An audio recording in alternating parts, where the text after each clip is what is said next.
안녕하세요. 열혈 강의 몽고DB 핵심 가이드.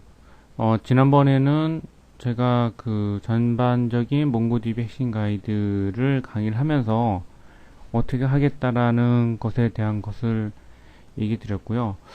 이번 시간부터는 이제 챕터 1부터 차근차근 그 살펴보는 시간을 가지도록 하겠습니다. 이제 전반적으로 봤을 때 저희가 그 챕터 1부터 챕터 13까지 좀 긴 분량 가지고 있는데요. 매 시간마다 그 챕터 하나씩을 갖다가 하려고 하고 있고, 이번에는 간략하게 가장 제일 첫 번째 챕터를 갖다가 하려고 하고 있습니다. 첫 번째 챕터에서는, 이거 주된 내용은 이제 데이터베이스 기본이고요.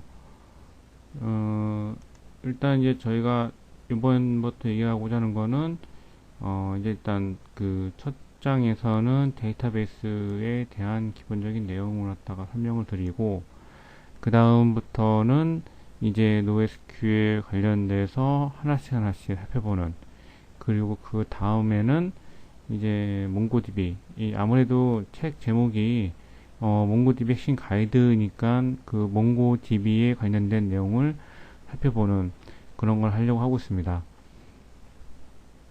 그래서 이번 시간에는 데이터베이스 기본에 대해서 좀 파악을 하고, 데이터베이스가 뭔지, 그리고 그 데이터베이스가 가지고 있는 특징이 뭔지를 갖다가 살펴보는 시간을 가지려고 하고 있고요. 일단 그거에 대해서 좀 차근차근 살펴보는 그런 시간을 가지도록 하겠습니다. 그러니까 이 책을 보시는 분은 대부분 어느 정도 그 기본 지식이, 그래도 이제 기본적인 지식이 있다라고 저는 가정을 하고요. 그 다음에 이제 기본 지식을 가지고 있기 때문에 아주 깊게 알려드리지는 않지만은 이 책에서 다루고 있는 좀 내용을 갖다가 좀 중심으로 얘기를 드리려고 하고, 그 보면은 이제 데이터베이스가, 일단 이 몽고DB라는 것은 하나의 그 데이터베이스니까 이 데이터베이스의 일단 정의부터 이제 살펴보면은, 이 데이터베이스는 이 위키피디아를 보면은, 그러니까 공용 데이터들 여러 가지 그 사람들이 사용할 수 있고, 여러 가지 시스템에서 이제 통합된 정보들을 가지고 운영하기 위한 공용 데이터들을 갖다가 묶어놓은 거다, 이렇게 정의를 내리고 있고요.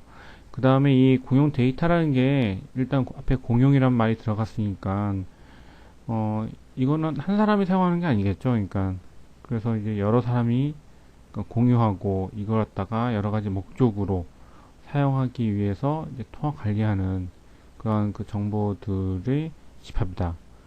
그래서 여러 사람들이 공유해서 사용하는데 그 데이터들이 많이 있겠죠.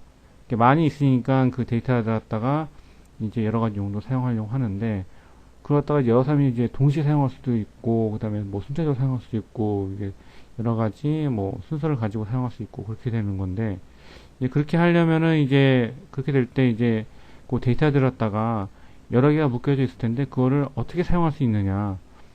주로 사용하는 게 뭐냐면은 그 쌓여져 있는 데이터를 찾아서 보거나, 아니면은 그 데이터들을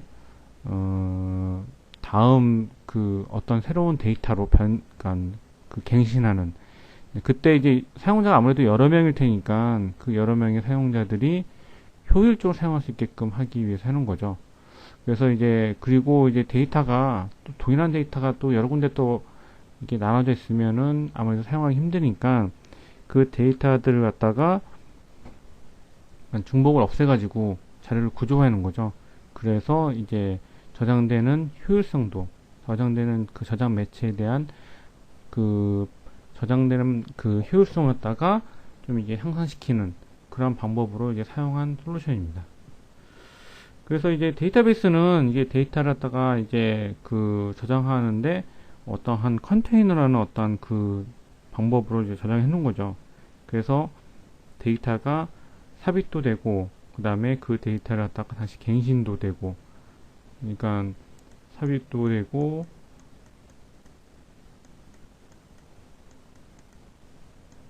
다음에 갱신,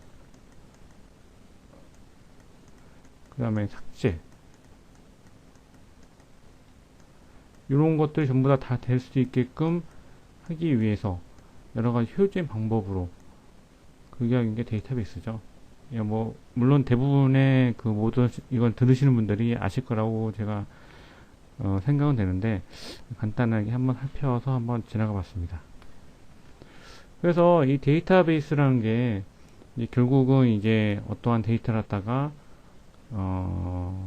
추가를 하고 그다음에 그 데이터를 사용하는 사람들이 어느 시점에 있어서 어떤 새로운 데이터로 그 다시 갱신하게 되면 그 갱신한 거를 다시 또 여러 가지 사용자들이 사용을 하고 그 다음에 다시 그걸 갖다가 만약에 쓸모가 없게 되면은 그걸 또 지우는 거죠. 이게 지우는 건데 이런 지워지게 되는 여러 가지 데이터들은 결국은 이 db 파일이라는 어떤 파일 안에 저장되거든요.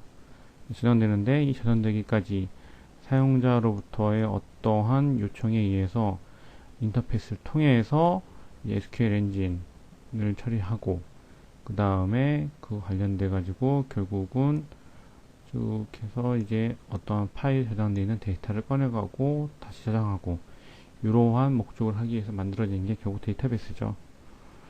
그래서 데이터베이스는 여러 사람이 사용하기 때문에 그 여러 다수의 사용자가 데이터 하나를 갖다가 이게 변경하고자 할 수도 있거든요.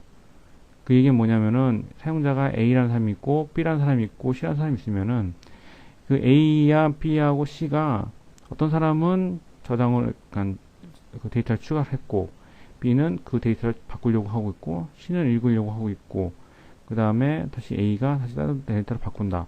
뭐 이렇게 여러 사람들이 바꾸려고 했을 때 그때 그 데이터들을 갖다가 어떠한 그 일관성을 가지고 외부의 사용자들한테 보여주게 하기 위해서 뭐 트랜잭션이라는 그러한 그 특성을 갖다 제공해 주거든요. 그래서 여러 사용자들 동시 접근할 때 이런 상황을 갖다가 제어해 줄 수 있는 뭐 그런 걸 해주는데 그런 것을 갖다가 데이터베이스에서는 중요하게 특성으로 취급해서 제공을 하고 있는 거죠. 이런 그 특성을 통해 가지고 이제 데이터 관리가 되어야지 그러니까 수많은 데이터들을 갖다가 많은 사용자가 사용하더라도 문제없게 사용할 수 있게끔 되는 거죠. 그래서 데이터베이스는 우리가 지금까지 보면은 많은 정보들을 갖다가 어떠한 저장 장치에 저장하는 거라고 했는데 이런 그 기능 때문에 많은 장점을 가지고 있습니다. 뭐 사람들이 뭐 많이 그 기본적으로 생각할 수 있는 게 아까도 얘기했듯이 뭐 중복이 제거된다는 거, 뭐 이런 것도 있고 그 다음에 이 어떤 저장 장치에 있고 저장 장치에 있을 때 권한을 가지고 이제 사용자들이 접근하게 한다는 거죠. 그래서 이제 그걸 하기 위해서 여러 가지 보안 시스템을 갖춘다든가 아니면 권한을 부여할 수 있는 그런 시스템을 갖추게 해준다는 거.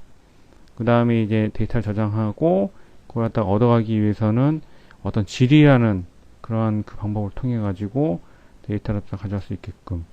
그러니까 데이터가 또 어느 용량 이상 타가지고 하면은 뭐 백업을 할 수도 있는 거잖아요. 백업을 해가지고 나중에 사용하기 위해서 나중에 어떤 일이 있을 때 다시 사용하기 위해서 백업할 수 있고 그걸 다시 복구도 지원해주고 그리고 이 데이터가 아까 얘기했던 것처럼 무결성을 갖다가 보장을 해주고 그 다음에 이제 규칙을 사용해서 이제 수행할 수 있게끔 해주고 어떤 표준이 정의되어 있다는 거. 그러니까 이런 특성들이 전부 다 데이터베이스에서 지원이 되기 때문에 일단 그 인터페이스를 사용해서 사용자가 어떤 앱을 개발을 했다가 어떤 어플리케이션 개발하면은 그 애플리케이션 개발할 때 어떤 표준을 사용해서 이제 접근할 수 있고 바꿀 수 있는 거니까 그렇게 그런 그 동작이 일어났을 때 좀 나중에 어떤 뭐 요구사항이 뭐 바뀌더라도 쉽게 대처할 수 있는 그런 또 장점이 있는 거죠. 이런 장점을 가지고 있기 때문에 데이터베이스가 그러니까 많이 사용되고 역사가 상당히 오래됐거든요. 데이터베이스는 진짜 오래된 그 수십 년의 역사를 가지고 있는 그러니까 어떤 그 데이터 저장 그 다음에 핸들링하는 그런 방식인데 이러한 장점 때문에 그 영역이 유지되고 있고 지금도 많은 유수의 회사에서 이제 제공을 하고 있는 거죠. 그래서 데이터베이스는 그 여러 가지 모델이 있어요. 그러니까 모델 중에서 뭐냐면은, 그러니까 뭐 이렇게 지금 여기서 나타낸 것처럼 여기서는 주로 이제 나타낸 게 이제 계층형, 그다음에 네트워크, 관계형, 객체형인데, 일단 그 데이터베이스 모델에서는 그 제가 여기서는 네 개를 갖다 가지고 얘기를 했고, 그 네 개에 대해서 이제 설명을 드렸는데, 사실은 요 네 개 말고도 많이 있지만은 여기서는 일단 간략하게 데이터베이스에 대해서 네 개의 모델에 대해서 얘기 드리려고 하고 있고, 요 네 개의 모델은 사실 요 어떤 그 사용자들이 사용하고자 하는 그건 요구에서 만들어진 거죠. 만들어졌는데, 이제 뭐 계층형 같은 경우에는 이제 8시대 환경에서 그러니까 사용되기 위해서 했는데, 그 지금 현재 사용은 거의 안 돼요. 안 되는데 이제 데이터가 하위 종속적 구조로 이제 모델링이 된 거죠. 된 거고, 그다음에 이제 네트워크 관련된 경우는 이제 여러 가지 그 데이터들 갖다가 어떠한 그 네트워크 그 시스템에 맞게끔 이렇게 달리하기 위해서 한 거고, 관계 같은 경우에는 이제 가장 쉽게 생각하면은 좀 이제 데이터를 이제 정규화되고 난 다음에 그 정규화된 어떤 그 데이터들이 분류되고 다시 그의 관계 집합으로 이제 구성이 된 거죠. 그래가지고 이제 어떠한 데이터들 사이에서의 어떤 관계에 의해서 다른 데이터를 참조할 수 있는 그러한 그 특성을 가지고 있기 때문에 사용하게 됐고, 이 관계형을 사용하다 보니까 이제 좀 더 편리하게 좀 사용 확장을 좀 하고 싶다. 그러다 보니까 객체형 모델이 나오게 된 거죠. 그래서 요 각각에 대해서 있으면은 그 다음에 그 데이터베이스 보면은 요즘 보면은 이제 데이터베이스는 되게 유명한 회사들이 많아요.